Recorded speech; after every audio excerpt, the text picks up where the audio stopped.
Él, al igual que tú, no conoció el antiguo imperio chino ni la revolución, pero sabe que todo lo que sucedió en el pasado le permite vivir como ahora vive. Va a la escuela, como todos sus compañeros, come mejor que sus antepasados, recibe un excelente servicio médico y le espera un futuro mejor.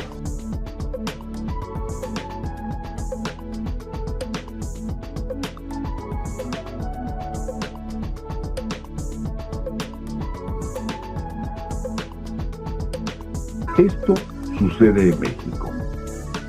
Los chinos que ves son los descendientes de los primeros chinos que llegaron a nuestro país. Para nuestros abuelos, estas escenas eran familiares. Los chinos realizaban diversos trabajos, pero la imagen que todos tenemos presente es el chino atendiendo su cafetería. A través de ellos pudimos conocer su deliciosa comida. Ahora los vemos en sus negocios y ya son parte de nuestra vida cotidiana.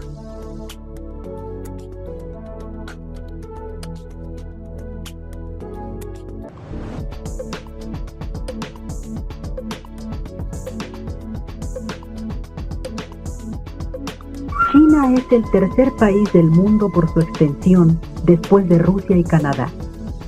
Tiene la mayor densidad de población del mundo, más de 1.000 millones de habitantes. La mayoría de los chinos viven en el este del país, donde el clima es húmedo y el terreno fértil. Pero los abuelos de estos chinos que viste en México, ¿por qué llegaron aquí? ¿Cuándo lo hicieron? Según dicen, algunos de ellos vinieron a México porque empezaban a surgir conflictos en su país desde mediados del siglo pasado. Y a pesar de que nosotros también estábamos en conflictos por la revolución de 1910, esos inmigrantes chinos querían un mejor porvenir para ellos y sus hijos en un nuevo continente. Y se quedaron. Corre película. La película de la historia. El Imperio Romano. La Edad Media. 1421. Alto.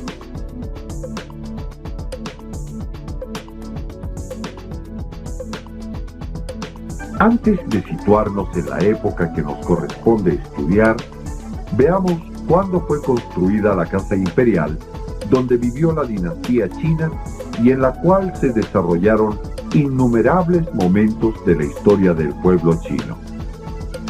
La ciudad prohibida, situada en Beijing, antes conocida como Pekín, la capital de China, es la antigua ciudad donde los emperadores chinos tuvieron su corte de 1421 a 1911.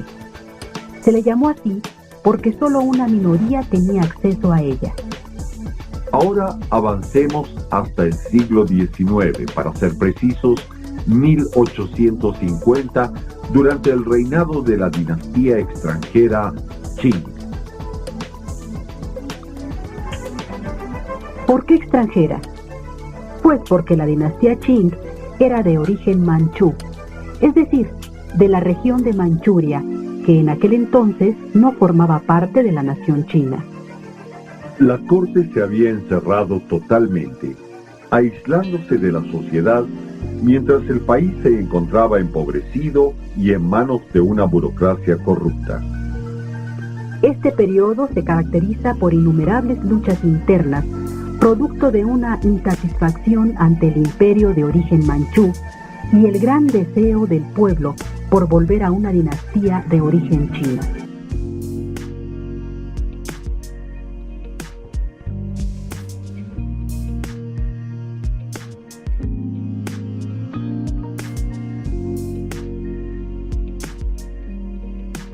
El siglo XX se ha caracterizado por grandes movimientos sociales, reformas políticas y cambios en el mapa geográfico. Entre esos movimientos sociales que marcaron el destino mundial se encuentran dos grandes revoluciones, la rusa y la china.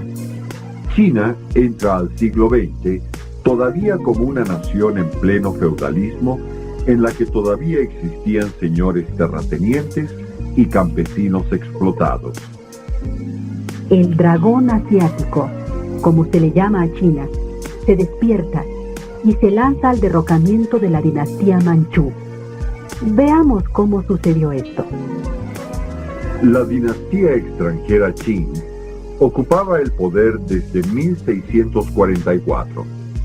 Durante el siglo pasado, la corrupción de la burocracia, el sufrimiento de los campesinos y las dificultades económicas llegaron a un límite. Esto provocó el descontento de la población china. Además, la dinastía Manchú había otorgado muchos privilegios a países occidentales y al Japón. Países como Inglaterra, Francia, Alemania y Estados Unidos obtuvieron grandes ventajas. Facilidades comerciales al obligar a China a abrir varios puertos al comercio exterior, tarifas aduanales fijas, la cesión de Hong Kong a Inglaterra, producto de una guerra.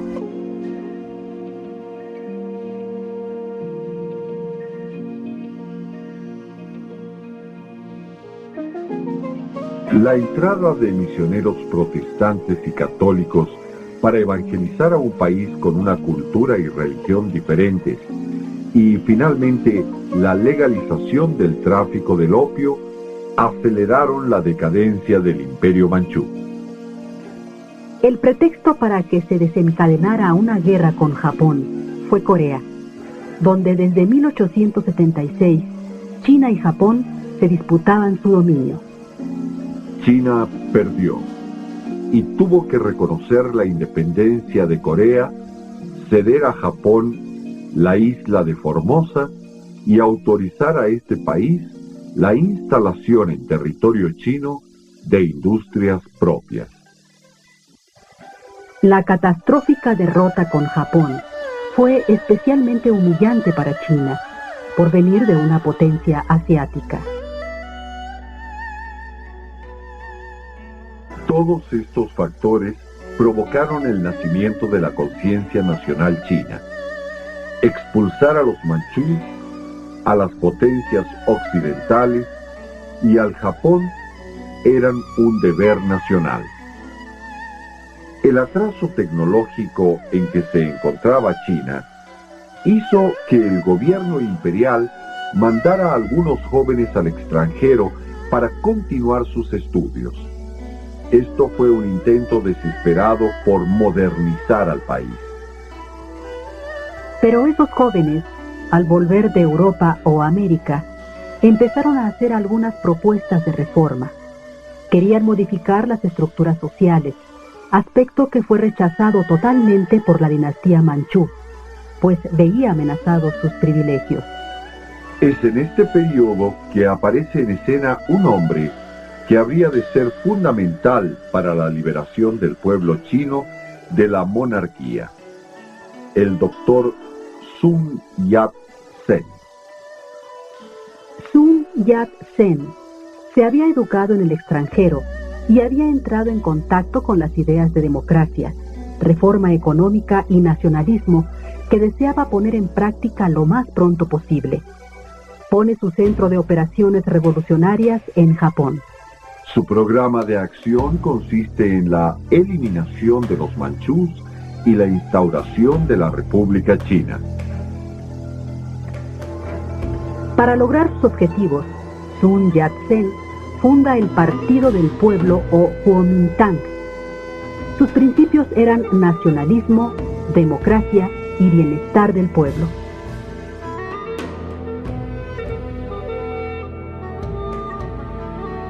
Es en el año de 1911 que Sun Yat-sen triunfa.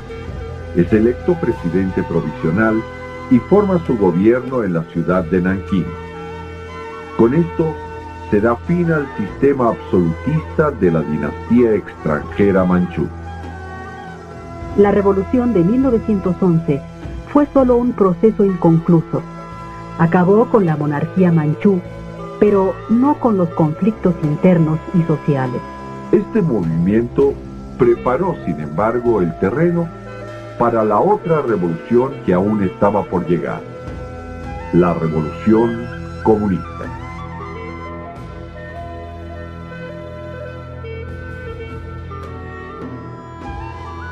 Cada pueblo tiene sus manifestaciones artísticas y culturales. La civilización china es una de las más antiguas y ricas del mundo. Las obras dejadas por filósofos, historiadores, sabios y arquitectos durante siglos dan testimonio de la riqueza de la cultura china.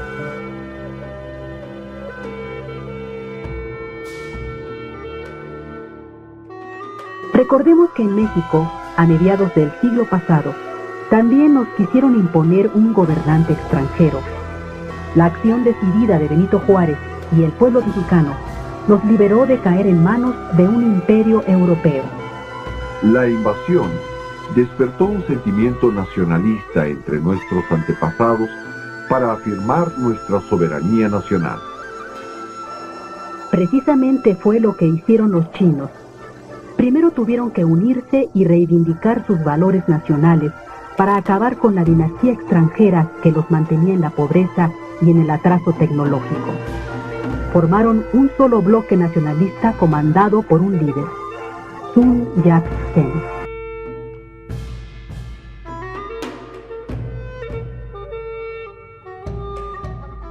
Derrocar a la dinastía manchú no fue tarea fácil. Tuvieron que conjuntarse varios elementos. La enorme pobreza del pueblo chino, el atraso tecnológico, el dominio que tenían las potencias extranjeras sobre China y la invasión de Japón.